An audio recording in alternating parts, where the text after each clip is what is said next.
Probably said it, or at the very least, you've felt it.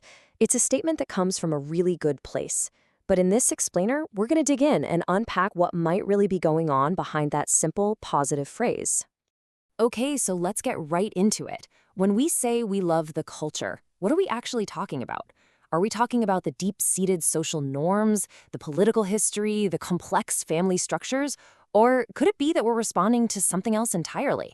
That's the big question we're tackling here. And here's the core idea we're going to explore. Now, this isn't about being critical or calling anyone out. It's just an observation. It suggests that when a foreigner says they love Mexican culture, what they're often responding to is a very specific and maybe even a limited slice of it. So let's break this down into a few key parts. First up, we need to talk about the difference between the vibe of a place and its actual culture. They feel really similar, but trust me, they are not the same thing. See, what many of us are really enjoying is the atmosphere. It's the stuff you can feel and see right away. That slower pace of life, the amazing weather, the friendly service you get everywhere, the general ease of it all.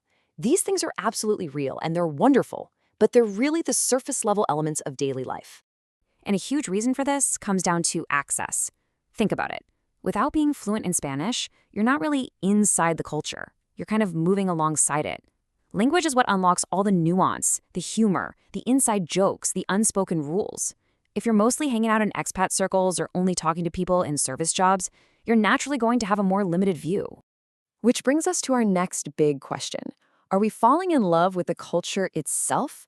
Or are we really falling in love with a specific set of living conditions that we just find incredibly appealing? And I think this chart just lays it out so perfectly. On the left, you've got the atmosphere, all the observable, really enjoyable stuff. But then on the right, you have culture. That's the invisible architecture holding everything up. We're talking social pressures, how institutions actually work behind the scenes, all those subtleties you can only get with deep, deep context. All right, so that takes us to the engine room of this whole experience, the economic and the structural realities that actually create that appealing atmosphere in the first place. These are the conditions that so many foreigners, and let's be honest, probably you, find so liberating, right? A lower cost of living means your money just goes way further. You might have access to services like housekeeping or gardening that you couldn't afford back home. And life just feels more flexible, less rigid. I mean, these are powerful, powerful draws. In this quote, wow, it just hits the nail on the head, doesn't it? That affordability that feels like such a personal win is directly connected to local wage structures. Now, that doesn't make it wrong to participate in the economy, of course not, but it definitely adds a really important layer of complexity to that simple idea of just loving the culture. And look, this is not a small thing. We're talking about 10%. 10% of Mexico's entire GDP is tied to tourism.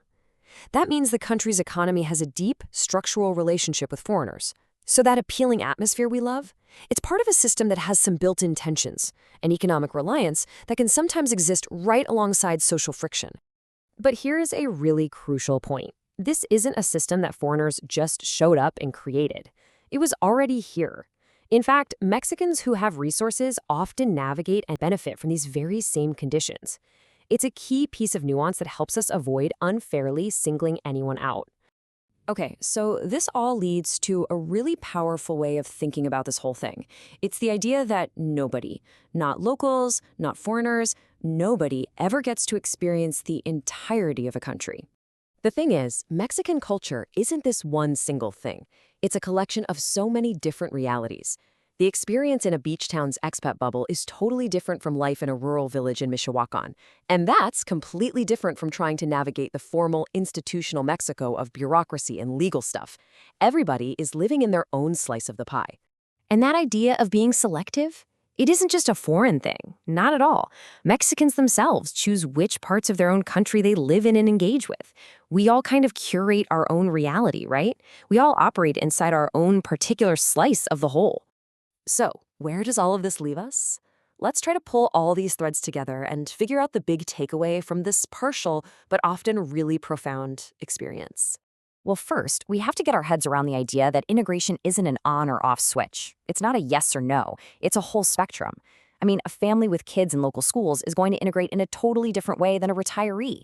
There's just no single right way to live in another country. And this, right here, this is the bottom line.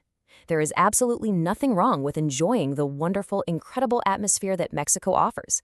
The real issue, the real misunderstanding, only pops up when we mistake our beautiful but partial experience for the complete picture.